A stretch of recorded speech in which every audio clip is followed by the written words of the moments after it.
The Lakers locker room just hit a total breaking point and nobody knew it was coming. People right inside the team say JJ Redick and LeBron had a massive blowout face-to-face. This is wild. It all kicked off because of one viral clip from last Christmas that everyone is talking about right now.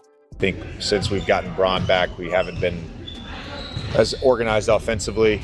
Too many random possessions, so I have the real inside scoop, the locker room mess, and the cold truth about this fight and what it does to LeBron's legacy. Believe me, you cannot miss this because it might be the end of his time in LA. If you saw that Lakers game against the Rockets, you know why this explosion had to happen. Before LeBron came back and messed everything up, the Lakers were actually doing great. They weren't being loud, but they were winning games and playing the right way. Early on, LeBron had to sit out with an injury, and it was honestly a gift for the team. In those 14 games without him, the Lakers went 11-3, proving they could win on their own. They looked smart, fast, and really fun to watch. The offense was on fire. By early December, the Lakers were a top 5 team, scoring tons of points every single night. Luka Donic was running the show like a master, getting assists and easy buckets for the whole squad. Reaves wasn't just shooting, he was playing like a star, dropping 30 points and driving to the rim with zero fear. Then you had Rui Hachimura hitting big shots and playing great defense. Everything was working perfectly. Look at November 15th against the Pelicans. Luka had 24 and 12, Reaves dropped 31, and Ayton grabbed 20 huge rebounds. They did all of that without LeBron. Nobody played hero ball because the team system was doing all the heavy lifting. A few weeks later, on December 1st, they beat the Pelicans again. Luka had 34, Reaves had 33, and Ayton was a beast inside. The shots were falling, the passing was clean, and the fans finally loved watching the game. This was real basketball, and the team spirit was amazing. Even on defense, the Lakers were tough. They were one of the best defensive teams in the league. Everyone was in the right spot, the young guys were playing hard, and nobody had to scream at each other to work. It was a rare sight for a young team. The ball was moving, people were cutting, and it felt like smart basketball. They didn't need one guy to carry them.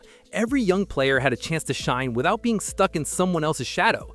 So yeah, in early December, the Lakers were building a real identity as a team. And then LeBron came back, and just like that, poof, it all vanished. You could see the change immediately. The machine stopped working and everyone looked lost and mad. The stats prove it too.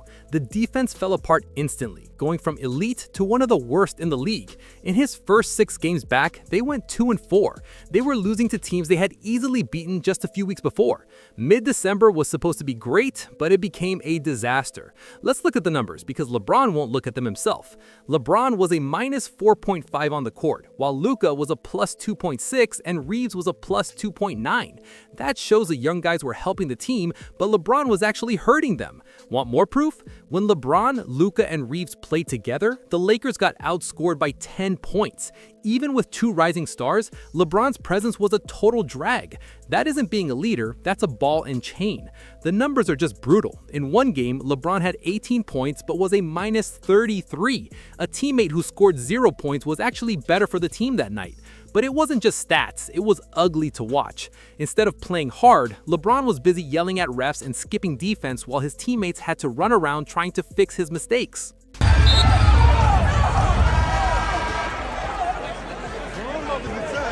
It was like watching a basketball video game glitch in real life. If you have followed the Lakers for a while, you know this story. It feels just like that 2021 season all over again. Back then, the Lakers had the talent and a great system, but as soon as LeBron stepped on the floor, the rules just stopped working. The bosses ignored his errors and nobody was held responsible. Now, it is the same thing, but even worse. Why? Because we just saw this team play great without him only a few weeks ago. That is exactly why JJ Redick and LeBron finally went head-to-head. By the time JJ Redick walked into the press room after the game, things were already heating up. This wasn't just a normal loss. This was a Christmas Day disaster against the Houston Rockets. Imagine getting beaten that badly on national TV while everyone is watching. The Lakers lost 119-96, and honestly, they were lucky it wasn't worse. If you watched the game, you know the Rockets had it won very early. By the third quarter, Houston was playing fast and together, while the Lakers looked like total strangers arguing about who should be playing defense. And here's the big point. This mess was not happening before LeBron returned. That was the crazy scene JJ Redick had just left when he sat down to talk to the media. You could tell right away that he wasn't going to give a fake answer. He didn't say, "We will watch the tape and get better." No way. His voice sounded different. He was done playing nice. Well, why do you think your team was unable to execute the things that it was tasked with?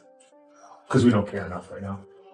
That line hit hard because every single fan watching at home knew exactly what he meant.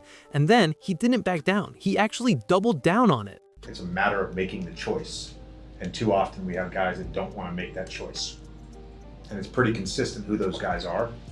And so Saturday's practice, I told the guys, it's going to be uncomfortable.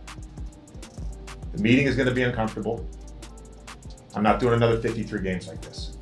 Right then and there, it was crystal clear who he was talking about, and everyone in that room felt it. But it gets even crazier. What happened next made the whole thing so much worse. Instead of standing by his coach or taking the heat seriously, DeAndre Ayton just laughed it off. He acted like Redick had just told a funny joke instead of calling out the team. Your coach told us he planned for it to be a bad day. He said it'd be an uncomfortable day for the team. And y'all bought into that. At least listen to me. Y'all told him, believed him. I'm not going to tell y'all. I'm not saying anything. And that reaction showed you the whole truth. When your head coach calls the team lazy on live TV and players just laugh, that is a culture of fear. It means the players know exactly who the coach is talking about, but they are too scared to say his name. And that leads right back to LeBron. The NBA has a long, ugly history with coaches or players who try to challenge him. Everyone in the league knows the deal. If you call out LeBron or even give him a little bit of sass, you are in trouble. Unless you are a huge star with a lot of power, he will find a way to kick you out. This isn't just a guess, it is a real pattern we have seen for years. Just look back at his time in Cleveland. David Blatt had the Cavs winning and everything was going great.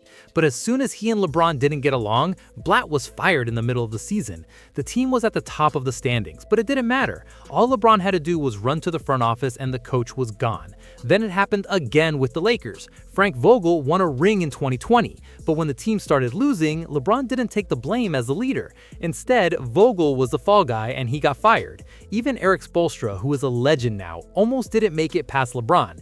People forget how close it was. Remember that famous moment on the sideline where LeBron actually bumped into Eric? Throws in a near prayer. Timeout, Eric Spoelstra. Yeah, Spoelstra only made it because Pat Riley was the boss and he did not back down. But most teams do not have a guy like Pat Riley. The Lakers definitely do not. So when JT Redick went to the mic and called out LeBron, he was daring the team to pick between playing the right way or making the superstar happy. And usually the coach never wins that fight.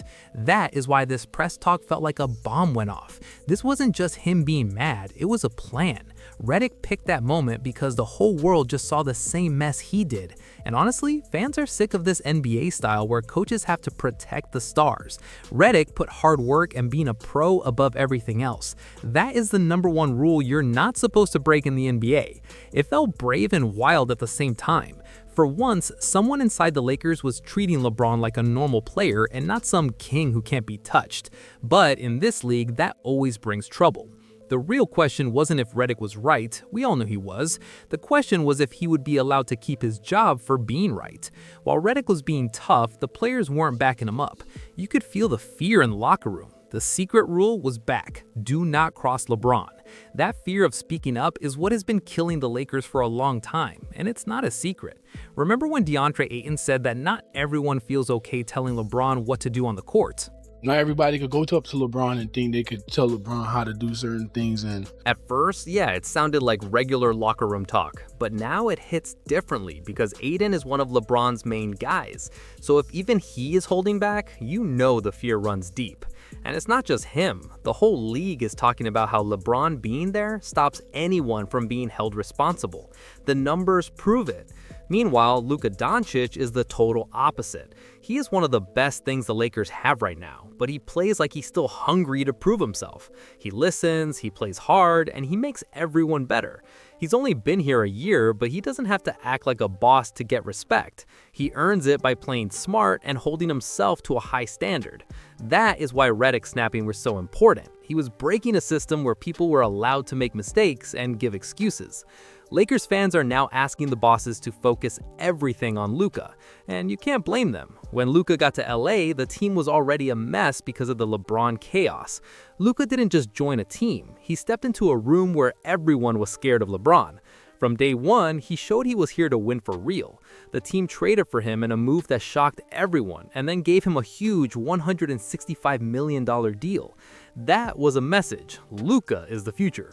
And man, did it work. Luka had the Lakers moving faster than they ever did with LeBron. What about the spacing? Suddenly, everyone had room to move and pass. The offense got way better. Luka stepped in and made the team sing, but without the huge ego. On defense, it's a total change. While LeBron's return made the defense 10 times worse, Luka actually made it better. This move was like when Kevin Durant went to the Nets or when Giannis rose up in Milwaukee. Like KD, Luka was brought in to be the main man. But unlike that Brooklyn mess, Luka actually fits in with the young players. Like Giannis, he is a superstar who cares about the team first. But while Luka's trying to save the team, the fans are losing their minds. LeBron's superfans are going crazy online. They're coming up with wild ideas just to help their king. The craziest one, they want to trade Luka. Yes, they want to get rid of the one guy who is actually winning games just to make LeBron feel better. They want to swap him for role players, like he's just a pawn. It is the most delusional thing I've ever heard. The stats show the problem isn't the talent, the problem is LeBron. But the fans ignore the truth and talk about fake trades instead.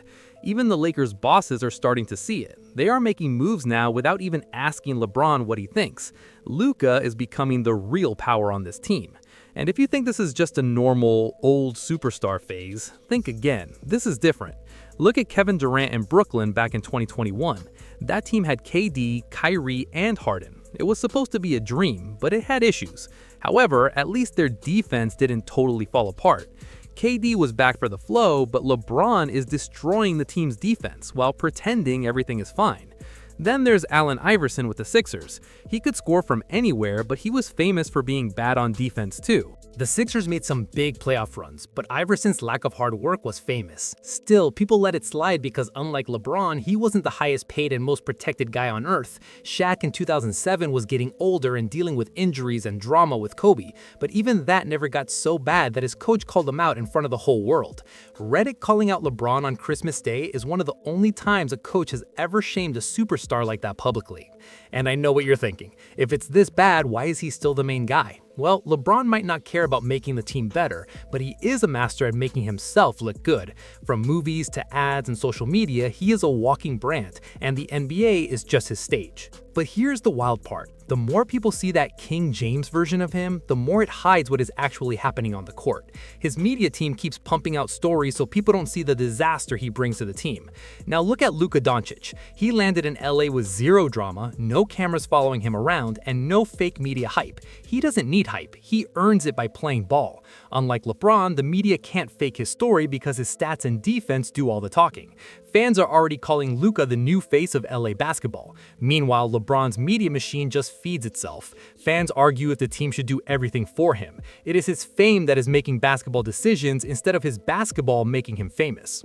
And here's the brutal truth. This whole mess is ruining LeBron's legacy. The king who used to be untouchable is now dragging his team down with him, all because he won't just walk away. How are you over 40 and still letting your ego hurt your team?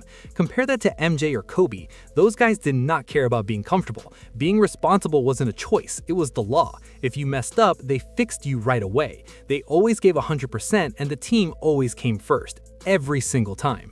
That is exactly why Luka and Redick are the real heroes for the Lakers right now.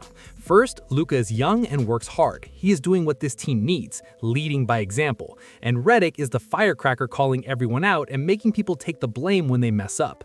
Together, they are the reset button the Lakers need. They are the only chance to win a ring with high standards and hard work instead of leaning on a superstar who is just holding on to his old glory days.